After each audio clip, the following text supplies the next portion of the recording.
నమస్తే, welcome to TV 786. మైనార్టీల సంక్షేమమే మా లక్ష్యం. బీఆర్ఎస్ ఎమ్మెల్యే కల్వకుంట్ల తారక రామారావు హనుమకొండలో మాట్లాడిన మాటలను ఖండించిన వరంగల్ పశ్చిమ నియోజకవర్గ శాసనసభ్యులు శ్రీ నాయిని రాజేందర్ రెడ్డి గారు.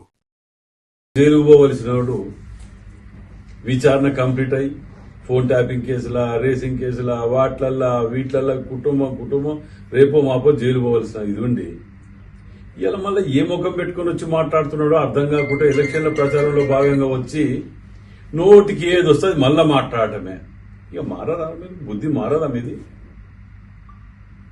అక్కడేదో షార్ట్ సర్క్యూట్ అయితే సార్, వానకాలం చలికాలం ఇదే కాలిందని అంటాడు, ఇంకేదో అంటాడు, ఏది దొరికితే అదే.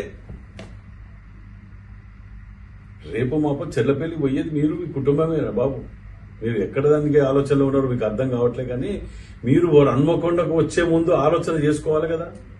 గతంలో 10,000 ఇస్తా అని చెప్పి పారిపోయింది నువ్వే కదా.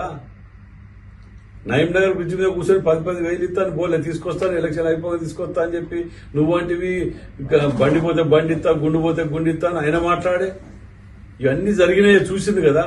మళ్ళీ ఏ ముఖం పెట్టుకుని వచ్చి హన్మకొండకు వచ్చి సర్వనాశనం చేసిన హన్మకొండకు వచ్చి 6 ముక్కలు చేసి ఆగమాగం చేసి 200 కోట్ల రూపాయల కబ్జా పెట్టిన కార్యాలయంలో దొంగలు తిరిగా కూర్చొని మీరు మాట్లాడుకుంటే దానికి అర్థం లేదు, పద్ధం లేదు. మీరు చెయ్యని అరాచకం ఉన్నదా? దాన్ని పట్టుకొని ఒక్క రేవంత్ రెడ్డి గారు ముఖ్యమంత్రి అయిన కాదు తెల్లారి కేలి ఎందుకు మీరు జీర్ణించుకోలేకపోతారో అర్థం కావట్లే, ఎందుకు భయపడతారో అర్థం కావట్లే. ఊర్లలో పోతే నిన్ను నీ బావని ఊర్లలో పోతే గెదివి కొడతాను, ఇంకా బుద్ధి రాలే మారకపోతే ఎట్లా? దీనికి జరుగుతుంది అని ఆలోచన చెయ్యరా?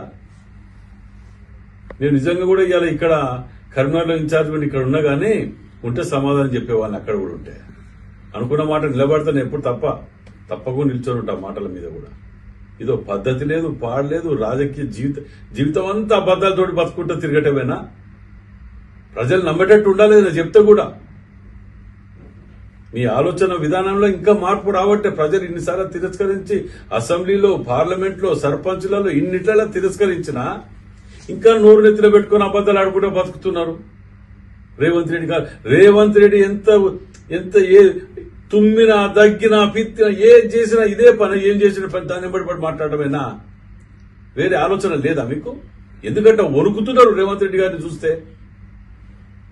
మీరు చేసిన పాపాలు అంతా ఇంతగా. గతంలో బట్టి విక్రమార్క గారిని మీరు ప్రతిపక్ష నాయకుని హోదా తీయడానికి ఒక దళితుణ్ణి ఇంతమంది ఎంబడిపడి ప్రతిపక్ష హోదా లేకుండా చేసిన బతుకు మీది.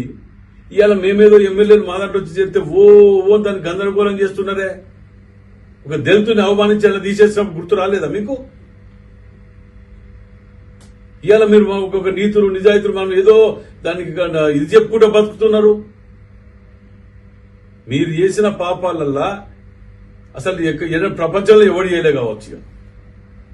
మీకు తప్పకుండా జైలు శిక్షలు తప్పే బిడ్డ. మీరు అనుకుంటున్నారు మీరు ఏదో రోజు పొద్దుగా లేసి సోషల్ మీడియాలో 4 గ్రూపులలో పెట్టుకొని తిరుగుతా ఉంటే ఏది నిజాలు అబద్దాలు అయితే అనుకుంటున్నారేమో.